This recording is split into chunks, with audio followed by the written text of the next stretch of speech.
জয় যিশু। আজ 12ই মে, পুনরুত্থানকালের 7ম রবিবার। আজ মাতা মণ্ডলীতে পালন করা হচ্ছে প্রভু যিশুর স্বর্গরোহণের মহাপর্ব। প্রথম পাঠ শিষ্যচরিত 1 অধ্যায় 1 থেকে 11 পদ। শিষ্যদের কাছে শেষ নির্দেশ দেবার পর প্রভু যিশু স্বর্গে উন্নীত হলেন।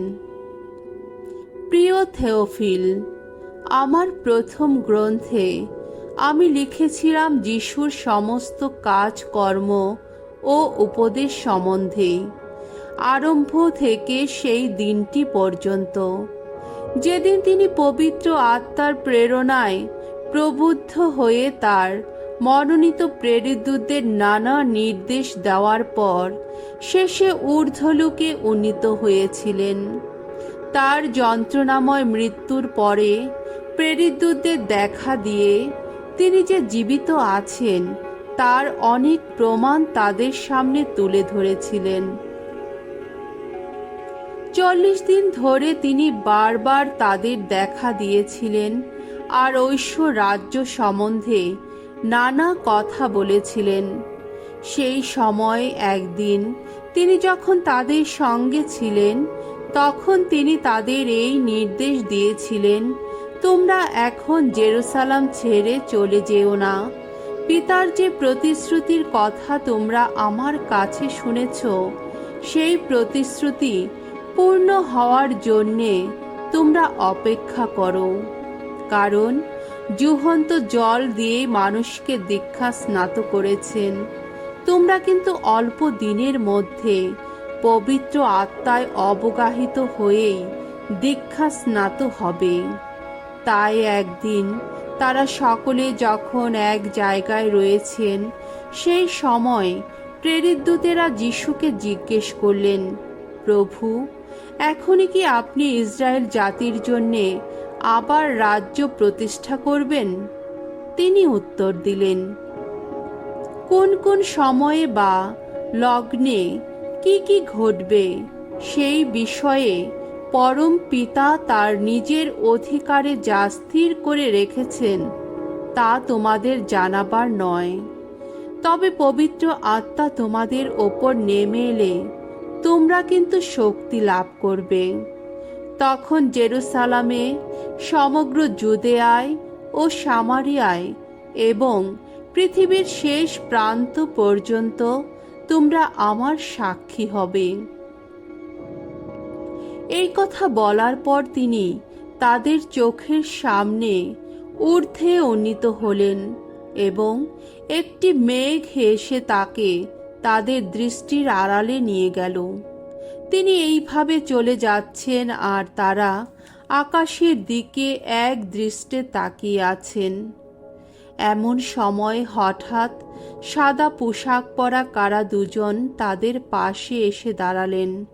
তারা বললেন, এ কি গালিলিয়ার মানুষেরা, তোমরা এখানে আকাশের দিকে চেয়ে দাঁড়িয়ে আছো কেন? এই যে যিশু, যিনি তোমাদের কাছ থেকে স্বর্গে উন্নীত হলেন, জেনে রাখো, তাকে যেভাবে স্বর্গে যেতে দেখলে সেইভাবেই তিনি আবার ফিরে আসবেন। প্রভুর বাণী। ঈশ্বরকে ধন্যবাদ। সাম সঙ্গীত 47 অধ্যায় 1 থেকে 2 পদ, 5 থেকে 8 পদ।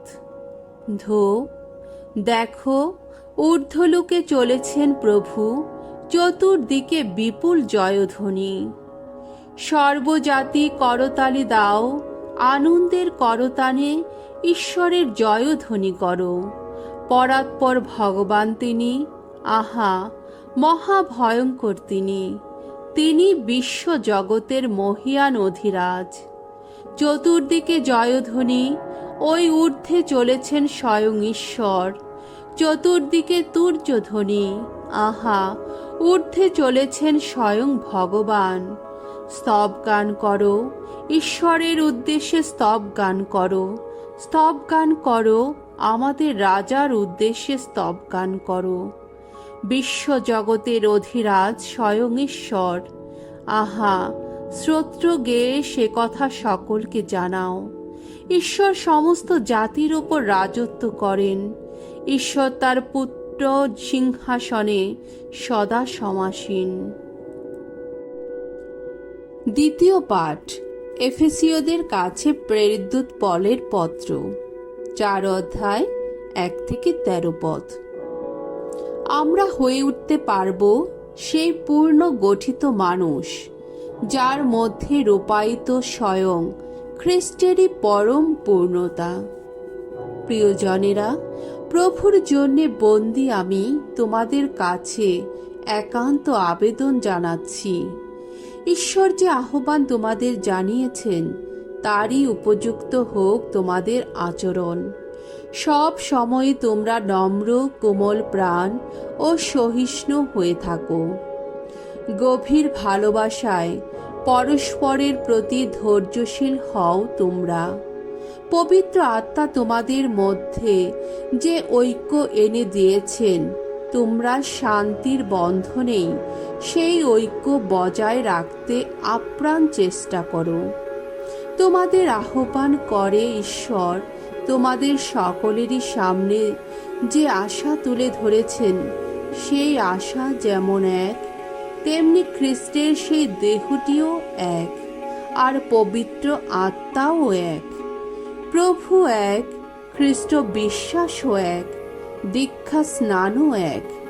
সকলের ঈশ্বর ও পিতা, সবার ঊর্ধ্বে আছেন যিনি সবার মধ্য দিয়ে সক্রিয়, সবার মধ্যেই বিদ্যমান, তিনিও এক। তবে একটি কথা, আমরা প্রত্যেকে যে ঐশ্ব অনুগ্রহ পেয়েছি, তা পেয়েছি খ্রিস্ট যাকে যতখানি দিয়েছেন ততখানি। তাই শাস্ত্রে বলে, তিনি যখন ঊর্ধ্বে উঠবেন, তখন সঙ্গে নিয়ে গেলেন যত বন্দির দল। মানুষের হাতে তিনি তুলে দিলেন তার যত দান। এই যে বলা হয়েছে তিনি উঠলেন, এর মানে কি? এই নয় যে তিনি নেমেই এসেছিলেন নিম্নলোকে, এই পৃথিবীতে।